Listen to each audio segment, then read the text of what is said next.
Welcome to Simplify. I'm Caitlin Schiller. And I'm Benjamin Solar. Good morning, Ben. Hello. So, Ben, you have been in a lead position here at Blinkist for quite a while. What have you found to be one of your biggest challenges as a leader? I don't know about challenge, but I guess just what the work actually is. Communication and process. Yeah, exactly. For me, I think the biggest challenge when I've been in leadership positions was always like expressing to someone that expectations aren't being met. And I think that's for two reasons. And one is because it's just hard to tell people, hey, you're not doing what I think you're supposed to be doing. And then it's B, realizing, oh, you're probably not doing what I think you're supposed to be doing because I insufficiently communicated to you what needed to happen. Right. It's not really all on them. No, definitely not. In fact, I think it's like usually not mostly on them. And it's tough. It's a quandary that leaders have all the time. And there are tons and tons of books out there that people have written on leadership, as you know, as I know, as everybody listening knows. But there's a really great one that a whole bunch of my friends are excited about. I've been recommended this book a number of times. It is The 15 Commitments of Conscious Leadership, a new paradigm for sustainable success. So tell us more about the book. All right. So it's written by Jim Dethmer, Diana Chapman, and Kaylee Warner Klemp. And I got to talk with two of these three authors, Jim and Diana. The two of them are also founders of the Conscious Leadership Group, where they bring this radical new leadership model to the organizational world. And for them, leadership comes down to being willing to be fully alive and fully present. So wait, you talked to two people? We haven't done that before on Simplify, right? Excellent. Important questions, Ben. Yes, I talked to both Jim and Diana, and we haven't done that before. And it happened because there is a lot in this book. It's a tome in a really great way. And talking with both of them gave me the opportunity to cover different subjects in it. So I talked with Jim first, so we'll start there. Also because his specialty really covers the basics of their concept. So before we play the interview, can you give us like one thing we should listen out for? Well, first of all, listen for the vibe, which sounds funny, but you'll notice that this conversation is very much about being present and listening generously. And it was such a nice experience with Jim because he really modeled so much of what their model of leadership is.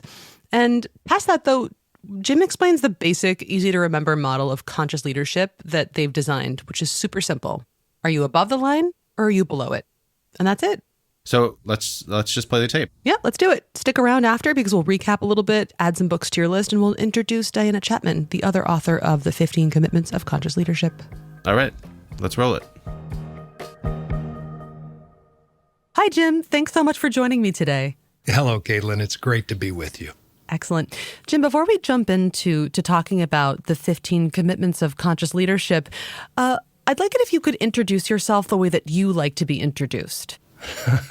That's such a great question. The first thing I'd ask you is, introduced to whom? When I'm introduced to my grandchildren's friends, I want to be introduced differently than I do executives from Wall Street. So that's exactly it. So I guess the answer would be this. The roles I play in life, I play the role of writer and speaker and coach and trainer. Who I am in life is that I'm a deep practitioner of living and relating from presence, and I invite others into that space, both individually and in their relationships in life. So I love to practice being present.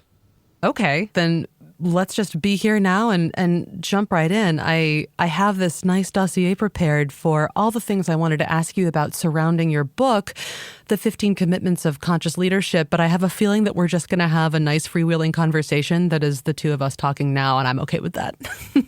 Yeah, that would be my preference. Great. Okay.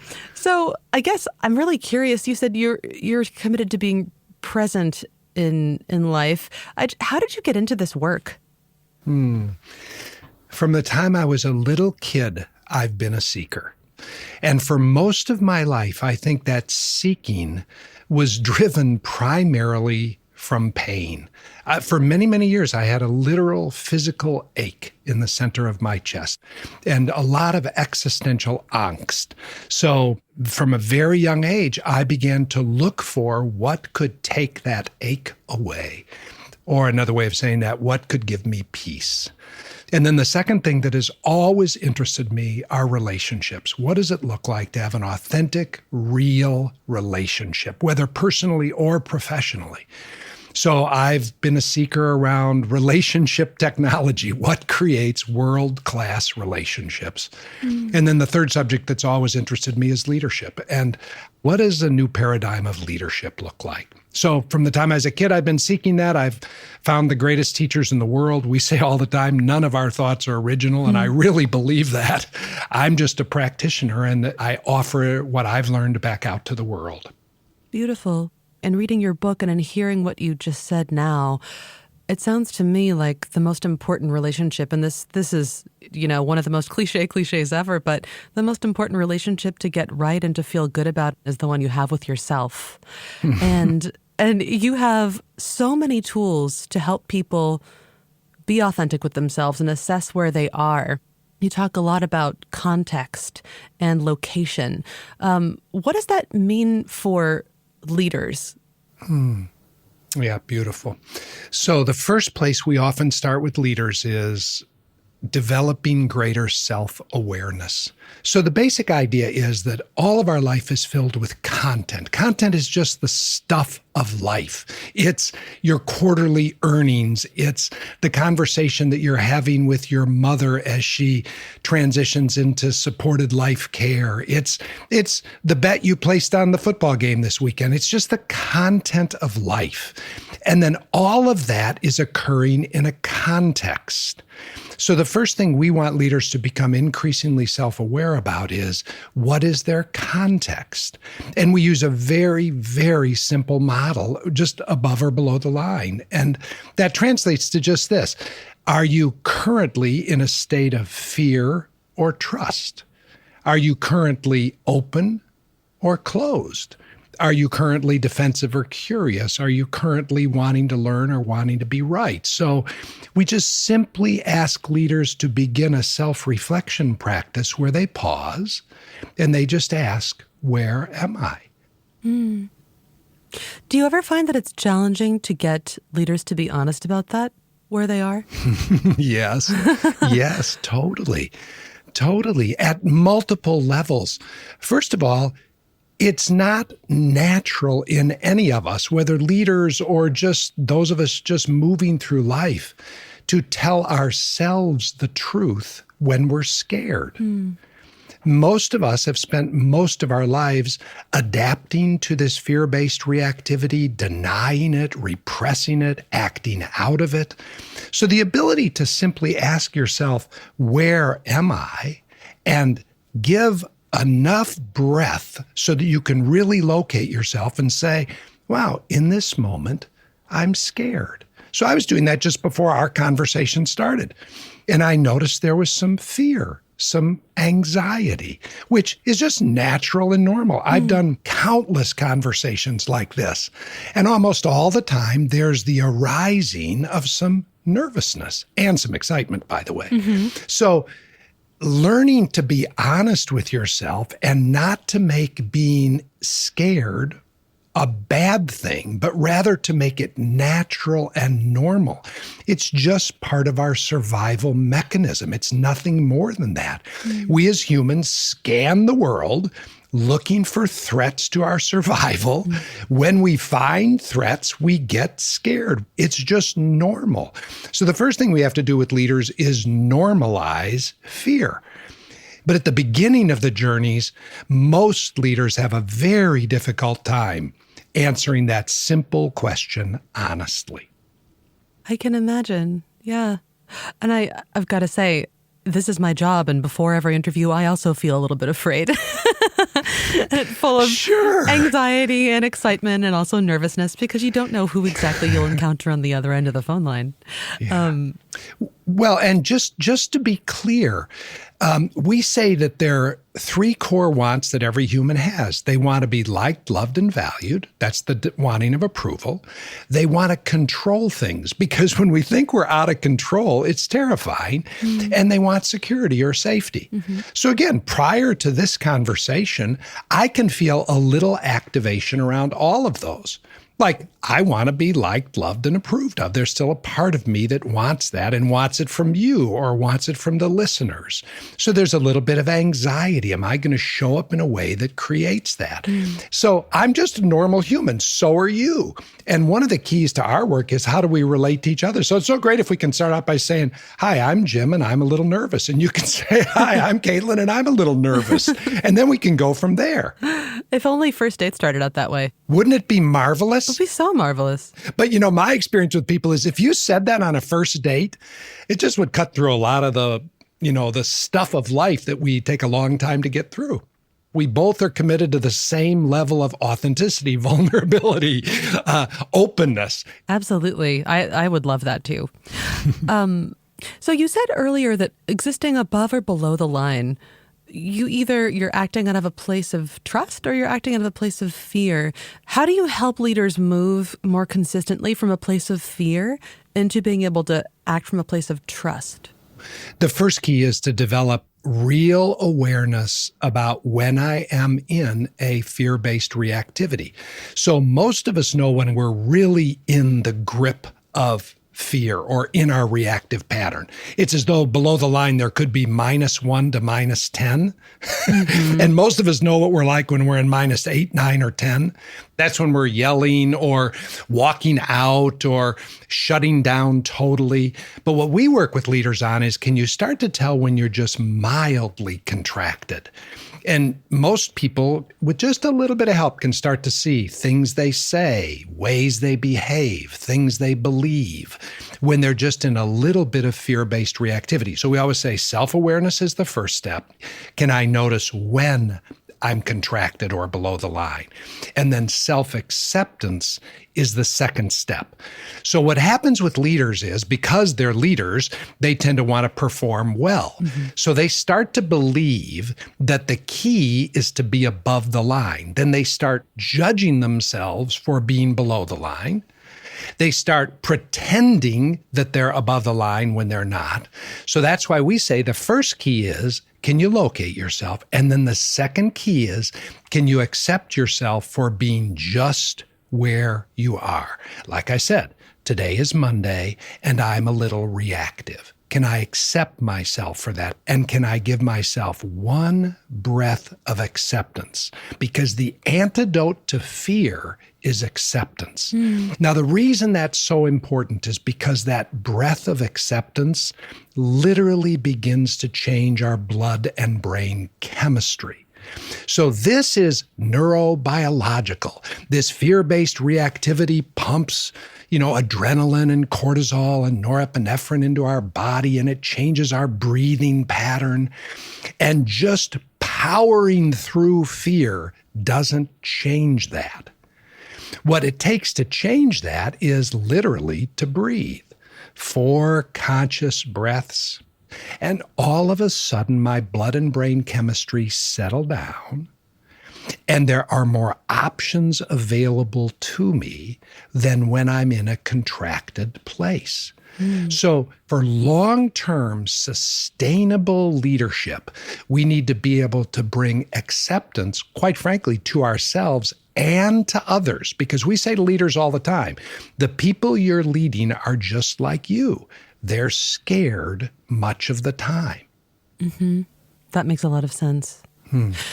You said four breaths will start to change your blood chemistry and change the way that your body is reacting to this fear. What happens next? What do I do with these emotions? So we actually teach that there are 4 questions that create conscious leadership. And just without even thinking about it, you and I have covered 2 of them. The first question is, where am I? Am I above or below the line? The second question is, can I accept myself? And the third question is, am I willing to shift? And what we mean by that is, am I willing to go from below the line to above the line? And we teach all the time that wanting to shift and being willing to shift are 2 very different things. Most people want to shift. They want to be something other than they are. But down deep, they're unwilling to shift, and they're unwilling to shift for some really good reasons. For example, When I'm below the line, I have a sense of predictability. The world feels familiar. When I go above the line, I'm literally stepping into the unknown. And most of us are scared to move into the unknown. So when we say, are you willing to shift? We mean it as a legitimate question. Sometimes leaders choose to stay in a self-protective modality. Now, let me illustrate it specifically. So the third commitment of the 15 commitments is the commitment to feel our feelings all the way through. Well, when we're below the line, one of the things we're doing is avoiding certain core feelings. Let me explain. When we're below the line, we're in a fear-based reactivity. But you might discover that that fear is covering over deep sadness. And so if I was to move from below the line to above the line, I'd need to be willing to feel my sadness all the way through to completion, which usually takes less than a minute and a half, but I'd need to be willing to feel it.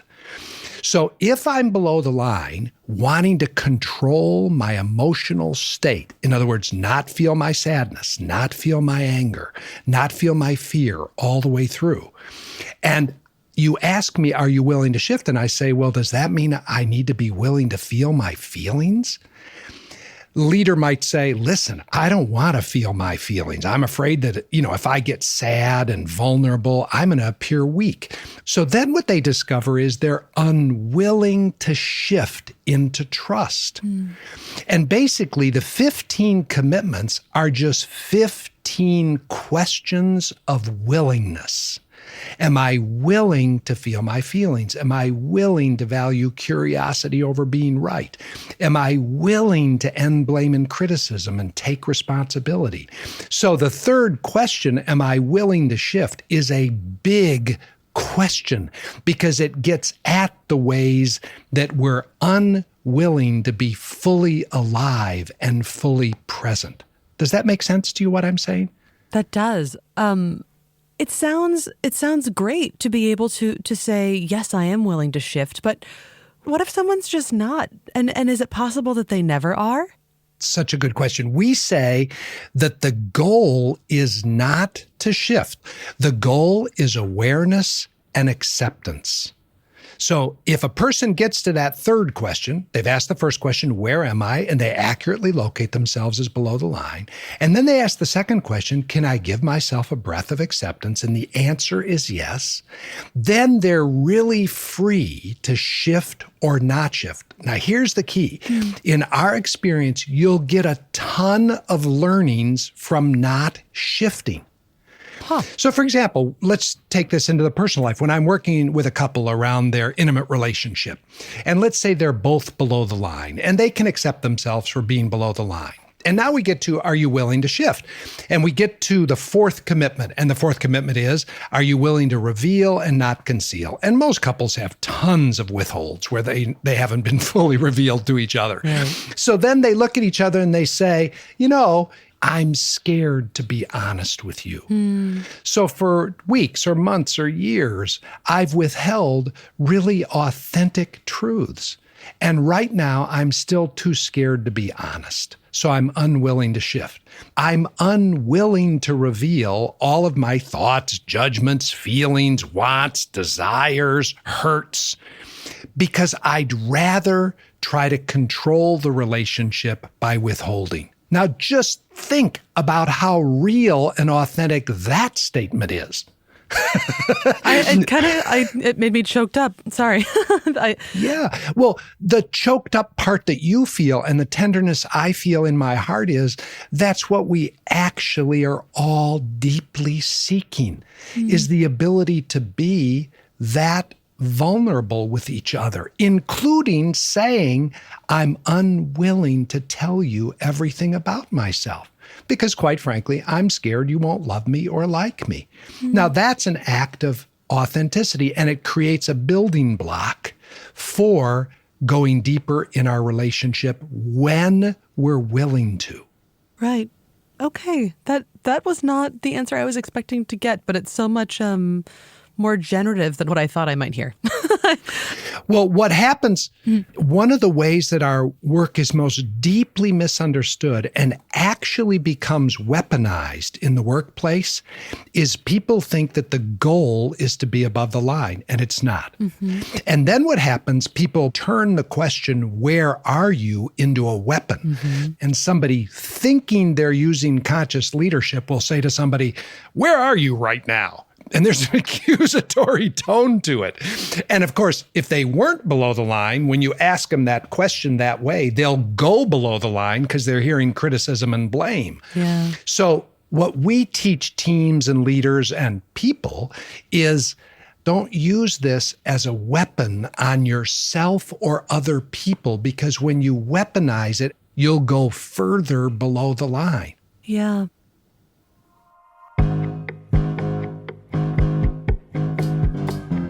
Hey, just a quick break in my talk with Jim to let you know that this episode is brought to you by Blinkist, which is where Ben and I work.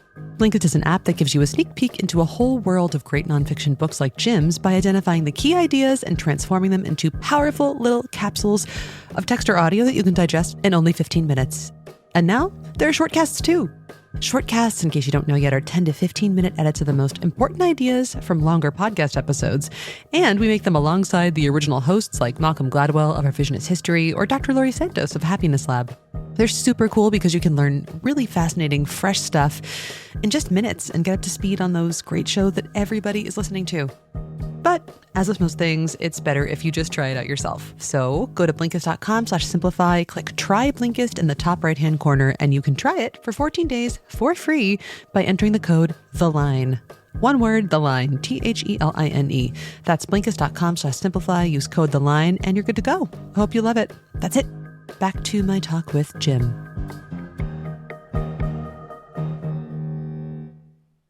I'd like to shift a little bit more granular for a second. And when I was reading the section about feeling all the feelings, which is commitment 3, I was surprised to see that there are really just 5 major emotions that you identify.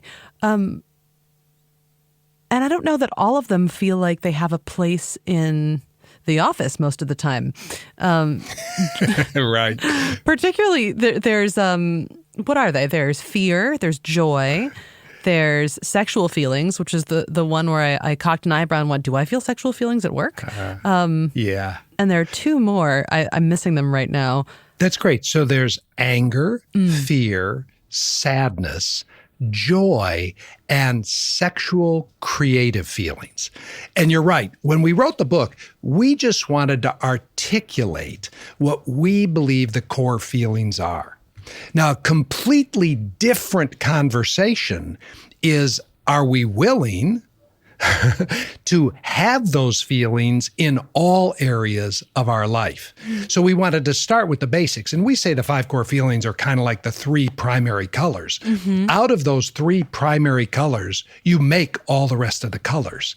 Out of these 5 core feelings, you make all the rest of the feeling palette that is available to all of us. And the reason we say there are 5 is because there are 5 zones in the body where sensations occur that are mapped to emotions. So anger occurs primarily in the jaw, the head, the neck, the shoulders, the fists. Sadness occurs primarily in the chest, the front of the neck, the front of the face, the eyes. Fear is in the belly.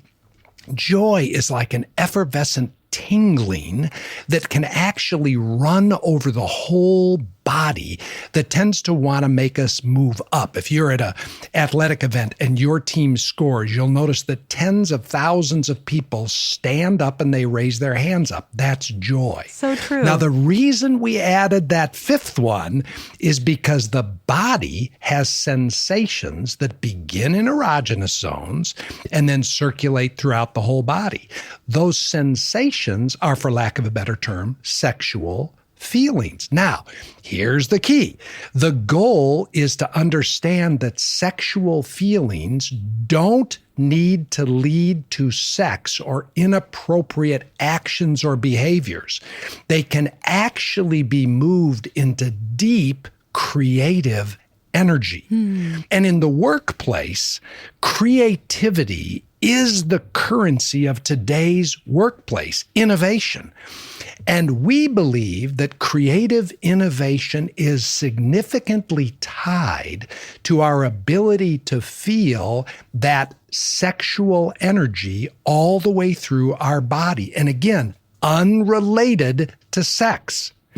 I've done a lot of work with people who are in the high states of creativity.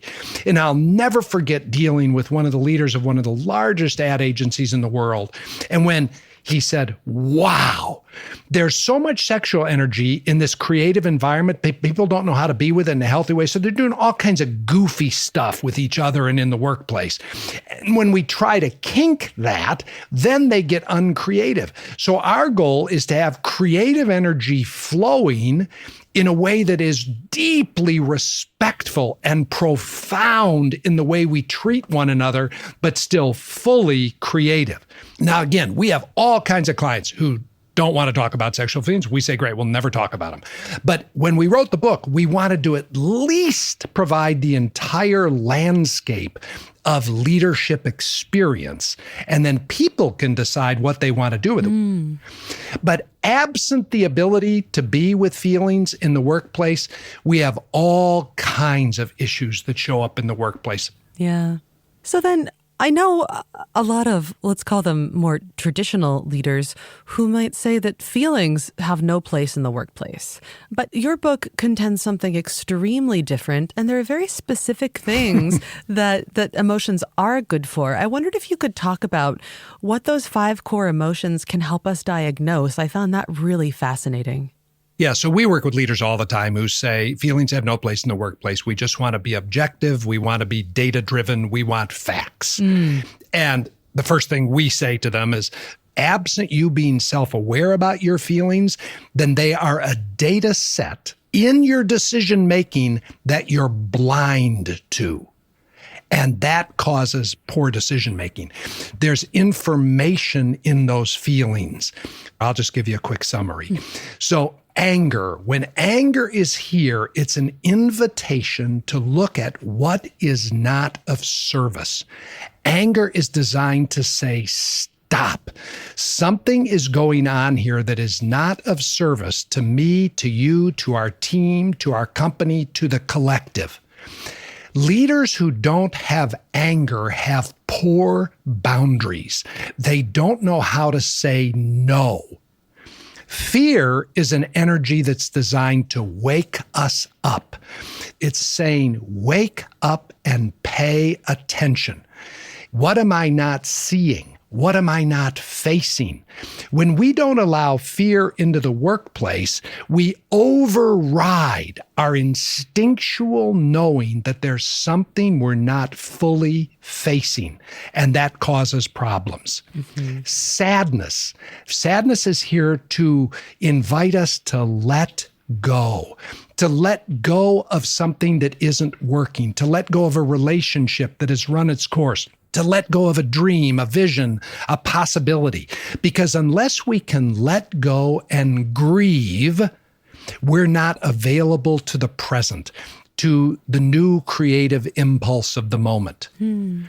Joy is the energy of celebration. We work with constant teams who, when we ask them to do self-evaluation, they say we're really bad at celebration.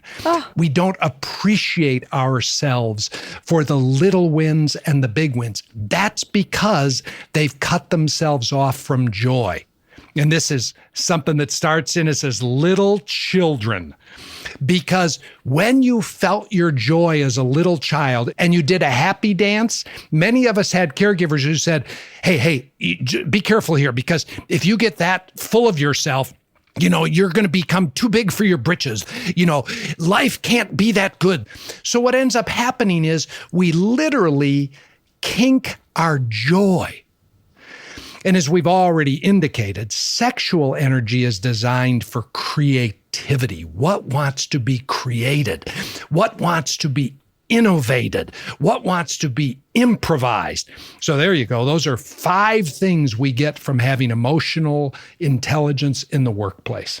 Wow, that is a whole lot of data that to ignore would be absolutely absurd. It's crazy if you think about it. You know, we say there are three centers of knowing. There's the head, your IQ, which everybody knows the value of that. Then there's the heart, EQ. That's what we're talking about here. And then the third thing that we're just beginning to address is BQ, which is body intelligence. Mm-hmm. And what we now know is your body's the first line of awareness in the world, and the instinctual knowing of the body is far more accurate and far faster than IQ. I think it's going to change the way we lead in the world. It's really quite exciting. It really is. Jim, there's so much more I wanted to cover, but I'm really grateful that we got to talk about emotions in the workplace. What I wanted to ask you, though, is we do have a lot of people who I guess would be categorized as newer leaders out there in the listenership. And if there were something that you could leave newer leaders with, what would you love them to know? Oh, what a beautiful question. Two things come to mind right now. One is I would want them to know that long-term context will be as important as content. So they are becoming content experts, whether it's coding or whether it's first-line management and supervisory skills or innovation or how to form a team. They're developing a skill set, which we celebrate. That's fabulous. But I would want them to see that how they're doing the work they're doing, are they above the line or below the line, is going to be equally or more important than what they are doing. And I would want them to develop a couple simple practices, a few minutes a day, to begin to cultivate context awareness. And what are the things that you'd ask them to do to cultivate context awareness? Assess, am I above or below the line? Figure out where they are emotionally and if they can accept it. Is that what you mean? You got it. We actually would have them download an app like Jogger, which works on Apple products, or randomly RemindMe on Droid products, and program it to simply ask themselves the question, 4 or 5 times a day, where am I? And they make an agreement with themselves that whenever their phone or their watch asks them, they'll pause and they'll just answer above or below the line. That'd be the first thing. Mm-hmm. And then second, we would teach them conscious breathing, how to take 4 breaths that are 4 seconds long on the inhale and the exhale while resting their attention on their belly, because that's the simple shift move to change blood and brain chemistry. So talk about practical, download an app and ask yourself a handful of times a day, where am I? Second, breathe. And then third, if they wanted to do emotional intelligence, after a month of the app asking them, where am I? The next thing I'd have it ask them is, what feeling is here now? Because we always have feelings. Right now, I feel joy and I feel creative energy, and you feel feelings too. And the first key to emotional intelligence is, can you just know what you're feeling in any given moment? You don't have to do anything with it. Just ask the question, what feeling is here now? So those are 3 very specific practical applications. They are. Thank you so much for that. What a gift. Jim Dethmer, thank you so much for taking the time to talk today. It's been such a pleasure. You're so welcome. And I have such gratitude for you and for this conversation.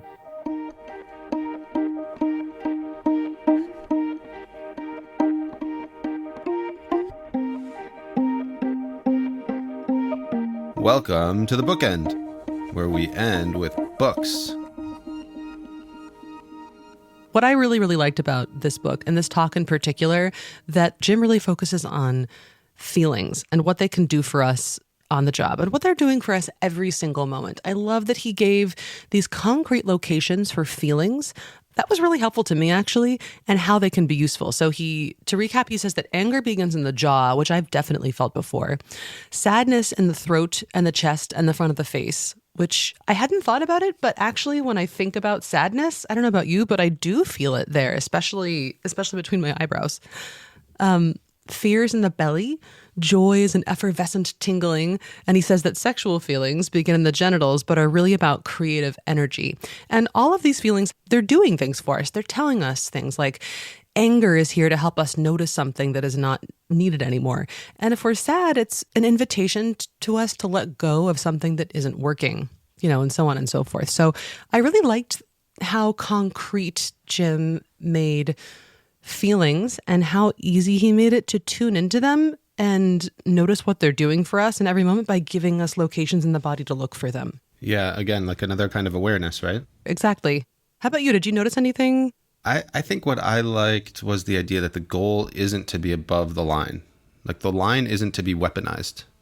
It's not like, I did it, score, I'm above the line. I'm more conscious than you are, And I liked the anecdote of somebody in a meeting sort of pointing the finger at somebody. You're not above the line. Yeah, like that's not the point at all. It's to go back to this idea of presence and self-awareness and knowing where you are enough to understand how it's influencing how you're acting, what your decisions are, how you're being with the people around you. It's so important. And I think that this is a really nice reminder about that. Yeah.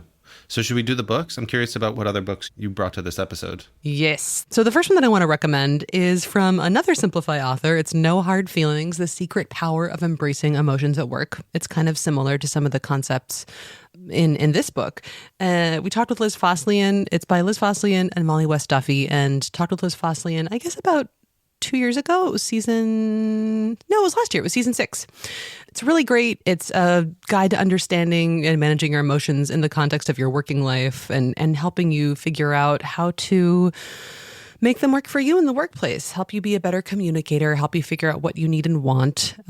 It's a great book. I really recommend it. Nice. My recommendation was going to be Loving What Is, 4 Questions That Can Change Your Life by Byron Katie and Stephen Mitchell. The 15 Commitments authors love this book, and the idea is, for example, you can't really let go of a painful thought. Yeah. Again, this kind of awareness, the sitting in the emotions as things are, as it is. So that's the book that I brought. And those challenge questions that she asks are so interesting. They're like, can you prove that whatever you're thinking is true? Right. And then it's like question 2, can you absolutely prove that it's true? What if it were not true? They're so simple, but they're really interesting ways to deconstruct whatever you're spinning on, which I think is great. I guess if we had to do a third one, I would really say any of Daniel Goleman's books, really. Yeah. These are some really like foundational works about emotional intelligence that you should check out if you were interested in this interview's topics. Yeah, Daniel Goleman. I mean, we've probably recommended these books before, but like you said, foundational. Yeah. Good. All right. So let's wrap this up. So there are 3 centers of knowing. There's IQ, EQ, and BQ. IQ matches with mind, EQ with heart, and BQ with body. And in this book, in the 15 Commitments, they teach that using all 3 of them is really important for conscious leadership. And with Jim, I talked about embracing emotional intelligence at work, but we only briefly touched the topic of body intelligence. So I am really happy that I got the chance to talk about how we can use body intelligence at work with Diana. She also shared some really easy and playful shift moves, what they call to, get yourself back on track above the line or get yourself to a state where you can be operating more consciously. And the episode with Diana Chapman is already here and available, so you can listen to it right away. Yeah, and do that. I mean, I think the interviews really complement each other. Indeed. All right. So then, Ben, take us out of here. Right.